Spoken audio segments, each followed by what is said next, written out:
O texto 2, que ele fala sobre religião cerimonial e experiência espiritual. No capítulo 4, versículo 5 ao versículo 7, nós vamos estudar isto bem organizado. Então, a experiência espiritual de filhos, capítulo 4, versículo 5.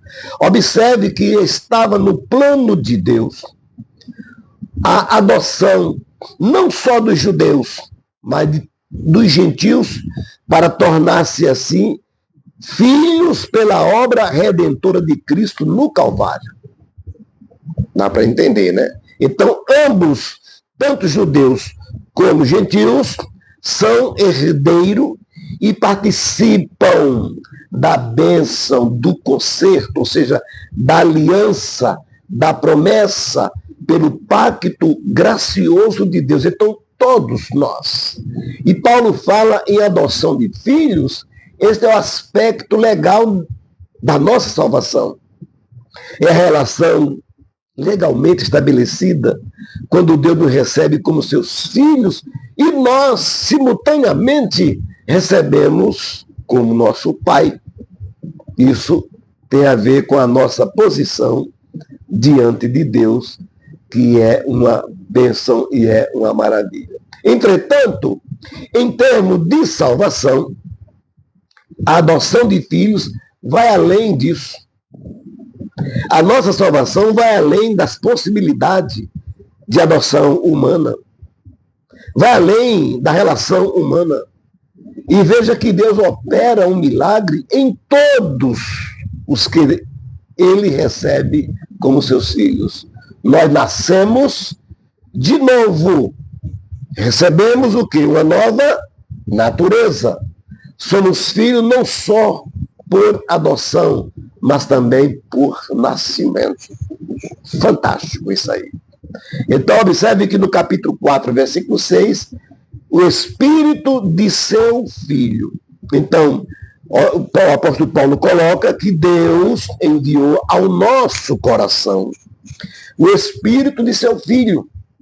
Quer dizer, a presença do Espírito Santo em nós, aqui nesta carta é chamado de Espírito de seu Filho, que evidencia ou é evidência de que pertencemos a quem? A Cristo.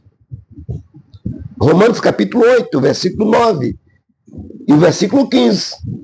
Porque diante desses versículos, a gente observa que o Espírito Santo nos transporta, nos leva da simples religião cerimonial para um plano mais elevado de experiência espiritual. Tá? Não é apenas aquele culto que nós cantamos, não.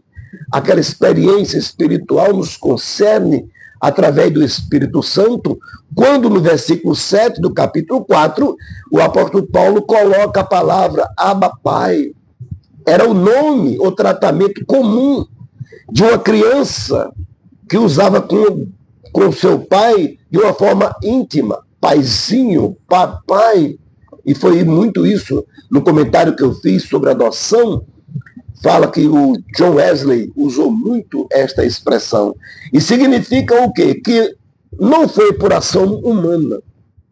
Foi através do Espírito Santo que nós tornamos realmente filho de Deus. E dentro dessa, vamos dizer, desta bênção, deste milagre, agora temos amplamente liberdade de dirigir-se a Ele diretamente, com a mesma confiança que um pai ou um filho dirige a seu pai terreno. Nenhuma criança vai aos braços dos seus pais com dúvida, mesmo até quando o seu pai vai corrigir. Então veja a diferença aqui de um filho menino e um adulto. Quando ele é menino, estava debaixo da lei. Filho adulto, a firme relação pai-filhos, este redimido. O menino judeu e o tutor a lei, e o pai é o nosso Senhor, grande mestre, o nosso Pai eterno, Deus. Então são essas coisas que a gente precisa entender, colocar em nossa mente e se ficar livre de tantas especulações que aparecem por aí. Que Deus continue abençoando você. Comente, compartilhe, se inscreva no canal, tá? Bote lá o seu like, se gostou, se não gostou, faça o seu comentário. Você tem esta liberdade porque esta sala é sua, meu irmão, é nossa, que Deus assim nos proporcionou. E agora eu te convido para a página 141, no texto de número 3, que nós vamos estudar agora. Então vem comigo e Deus te abençoará maravilhosamente.